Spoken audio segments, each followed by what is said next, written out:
बिस्मिल्लाहिर्रहमानिर्रहीम। अस्सलाम वालेकुम नाज़रीन। खैबर पख्तूनख्वा के शुमाल में वाक़े वादी सवात कुदरती हुस्न का एक अजीम शाहकार है। इसे पाकिस्तान का स्विट्ज़रलैंड कहा जाता है। मुल्क भर से और बैरून मुल्क से भी सयाह पूरा साल यहाँ आते हैं और गर्मियों में यहाँ की ठंडी फ़ज़ा और सर्दियों में बर्फ़ से लुत्फ़अंदोज़ होते हैं। लेकिन वादी सवात की एक और वजह शोहरत भी है और वो है यहाँ मौजूद खंडरात और आसार कदीमा। स्वात को तारीखी आसार और खंडरात का खजाना समझा जाता है और यहाँ लगभग 5000 साल पुरानी तहजीबों के आसार मिलते हैं।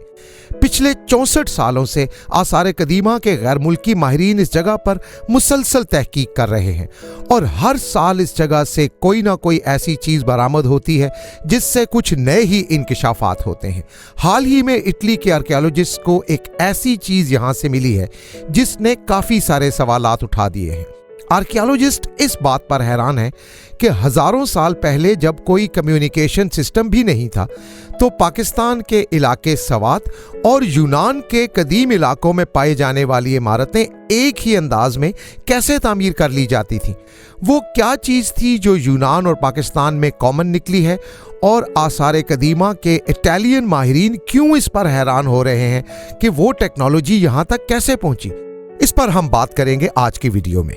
हकीकत टीवी साइंस एंड हेल्थ की इस वीडियो को लाइक करें, चैनल को सब्सक्राइब करें और बेल आइकन पर जरूर क्लिक करें। अच्छा, हम 21वीं सदी के जो लोग हैं हम एक बहुत बड़ी गलतफहमी का शिकार हैं। हम समझते हैं कि टेक्नोलॉजी जिस नुक्ता कमाल पर आज है वो इससे पहले कभी भी नहीं थी और अमूमन हम ये समझते हैं कि कदीम ज़माने के लोग बस जानवरों की सी ज़िंदगी गुजारते थे। हकीकत इसके बिल्कुल बरक्स है।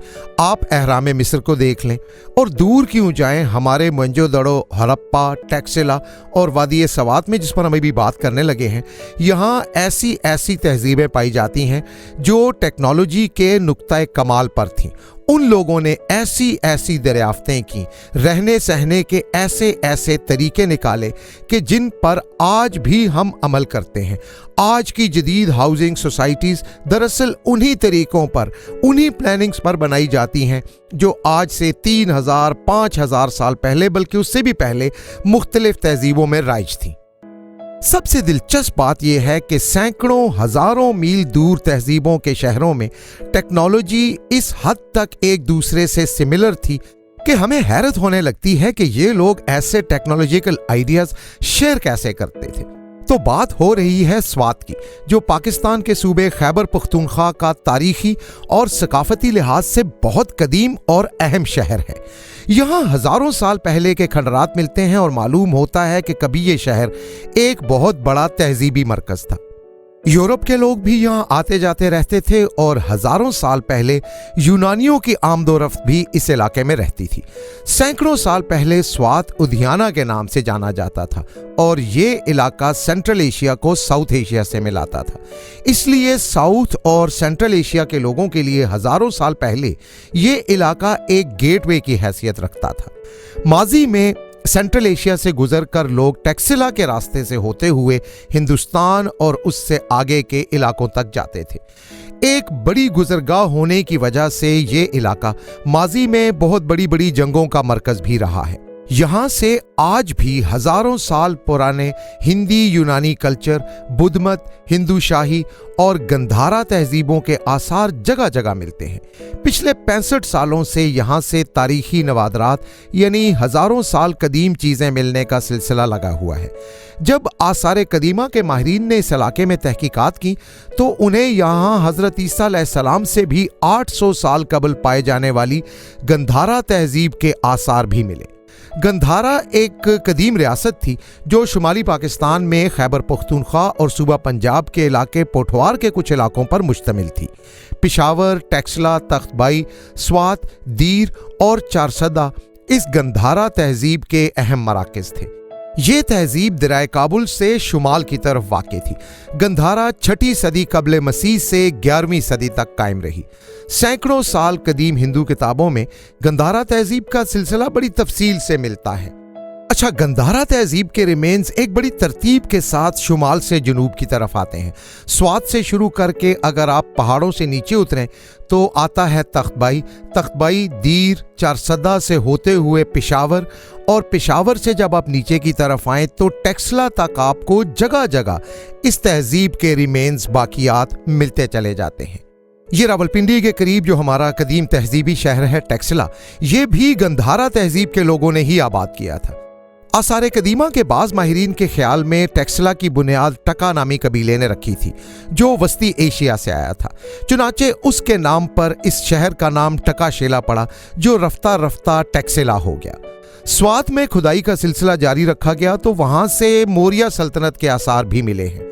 मौर्य सल्तनत चंद्रगुप्त मौर्य की वो बादशाही थी जो हजरत ईसा अलैहिस्सलाम से 300 साल पहले इस पूरे इलाके पर हुक्मरान थी। एक तरफ तो उसकी सरहदें अफगानिस्तान और दूसरी तरफ चीन से मिलती थी और ये मौजूदा हिंदुस्तान के मुख्तलिफ इलाकों में फैली हुई थी। जब हज़ारों साल पहले सिकंदर आज़म इस इलाके पर हमला आवर हुआ तो उसके साथ आने वाले बहुत से लोग स्वात के उस इलाके में आबाद हो गए थे जो आजकल बाजीरा कहलाता है। यहाँ हज़ारों साल कबल उन यूनानियों ने एक शहर आबाद किया था जहां से आजकल मिलने वाली ये दरियाफ्तें हो रही हैं।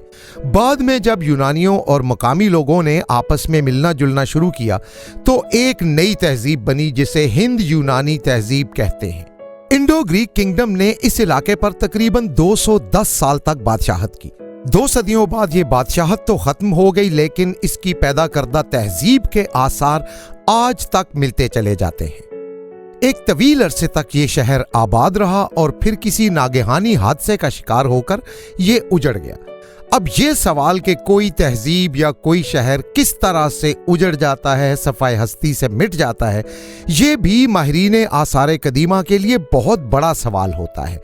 माहिरीन आसार कदीमा बताते हैं कि या तो ये शहर पहाड़ों से गिरने वाले तोदों में दफन हो गया या कोई बहुत बड़ा जलजला आया था जिसने इस शहर को तबाह कर दिया और इस शहर के मुसीबत ज़दा होने की वजह से लोगों ने यहाँ रहना तर्क कर दिया। वजह जो भी रही हो, वक्त के साथ साथ ये शहर जमीन में दब गया। जो चीज अब दरियाफ्त हुई है वो इसी शहर से मिली है। इस शहर को आज भी सिकंदर का शहर कहा जाता है। जब यहाँ सिकंदर आजम के लोग आबाद हुए तो सिकंदर आजम से भी पहले अशोका के दौर की तहजीब के खंडरात इस जगह पर नीचे दफन थे। ऊपर एक नई तहजीब आबाद हो गई। 2016 में जब इटली के माहिरीन ने यहाँ पर खुदाई की तो उस दौरान ये शहर दरियाफ्त किया था जिसे सिकंदर का शहर कहा जाता है। इटली के आर्कियोलॉजिस्ट कहते हैं कि हम ये समझते हैं कि ग्लोबलाइजेशन एक नया और जदीद नजरिया है, लेकिन ग्लोबलाइजेशन दरअसल हजारों साल पहले भी मौजूद थी और हजारों साल पहले के लोग भी दूसरी दुनिया के लोगों के साथ ख्यालात, आइडियाज, मजहब और आर्किटेक्चर के नजरियात शेयर करते थे। हैरत अंगेज बात तो ये है कि आज के दौर में तो शेयर करने के लिए हमारे पास फेसबुक, ट्विटर, यूट्यूब जैसी इंटरनेट जैसी सहूलियात मौजूद हैं। फिर हजारों साल पहले के लोग किस तरह ये चीज़ें आपस में शेयर कर लेते थे? क्या उनके पास भी कम्युनिकेशन के लिए कोई टूल्स मौजूद थे या कोई ऐसी टेक्नोलॉजी उनके पास थी जिसका सहारा लेकर वो आपस में चीज़ों का, नज़रियात का, आइडियाज़ का एक्सचेंज करते थे? जो चीज अब दरियाफ्त हुई है और जिस पर इटालियन माहिरीन हैरान हैं वो बुद्धमत का एक ऐसा मंदिर है जिसमें यूनानी आर्किटेक्चर की टेक्नोलॉजी है। अब माहिरीन के लिए हैरत की बात यह है कि यूनान में इस्तेमाल होने वाली आर्किटेक्चर की टेक्नोलॉजी इस शहर में मुंतकिल कैसे हुई। ये मंदिर हिंदुस्तानी बादशाह मानिंदर के दौर में तामीर हुआ था और ये वो वक्त था जब यहाँ यूनानियों का आना जाना भी नहीं था। इस इलाके से मिलने वाली मजीद चीजों में सोने और चांदी के सिक्के भी बरामद हुए हैं। एक अंगूठी मिली है जिस पे यूनानी दौर के किसी इंसान का चेहरा नक्श किया गया है और यही बात माहिरीन आसार कदीमा के लिए हैरत का बायस है कि यूनानी तर्ज तामीर और यूनानी इंसानों के चेहरे की नक्काशी इस इलाके में मिलने वाली चीज़ों पर कैसे मौजूद है, जबकि यहाँ कोई यूनानियों को उस दौर में जानता भी नहीं था। बुद्धमत का मरकज मिलने के बाद आसार कदीमा के माहिरीन ने अंदाजा लगाया है कि यहाँ पर हजारों साल पहले बुद्धमत के पैरोकारों को मजहबी रसूमात और इबादत की खुली इजाजत थी और शायद हिंदुस्तान में उस वक्त बुद्धमत के लिए खासी गुंजाइश मौजूद थी। इसीलिए आपको गंधारा तहजीब, जिसकी बुनियाद ही बुद्धमत के लोगों ने रखी, उसके आसार इस पूरे इलाके में जगह जगह नजर आते हैं।